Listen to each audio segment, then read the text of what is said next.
النادي الأهلي عنده المباراة القادمة. النادي الأهلي في بطولة دوري أبطال أفريقيا مع فريق إيج النور في الدور التمهيدي لبطولة دوري أبطال أفريقيا.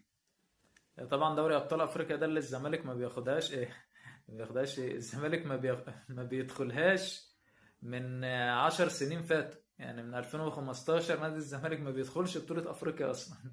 من 2015 ل 2025، من 10 سنين.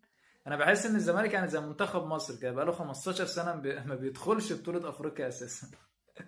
يعني نادي الزمالك بقاله 15 سنة زي ما هو ماشي مع المنتخب المصري. يعني أنت ماشي مع المنتخب المصري إن هو إيه، ما بيدخلش بطولة أفريقيا أساسا من 15 سنة. ما علينا، حبيت بس أوضح بس النقطة دي. فعندنا طبعا ماتش مع ايجي النور. النادي الاهلي لازم يقدم مباراة قوية، ولازم نكسب المباراة دي. لازم اللعيبة تعرف، لان الاداء كان وحش. كان وحش الماتشات اللي فاتت.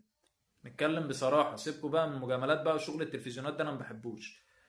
الاداء كان وحش، وانتوا اداءكوا كان وحش، بس ربنا ايه، ربنا سترها.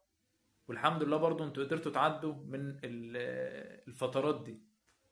الفترة الجاية بقى ايه، عايزين بقى اداء كويس، وعايزين ان انتوا تكسبوا كل الماتشات، وان انتوا تلعبوا كويس، وما يبقاش الاداء طبعا زي الفترة اللي فاتت.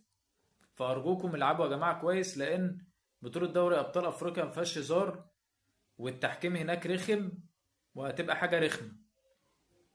فلازم الاهلي طبعا، لازم الاهلي يلعب كويس، ولازم يعني ايه، يقدم بقى المستوى الكويس بتاعه. مش هينفع نعمل زي الماتشات اللي فاتت خالص يا جماعة.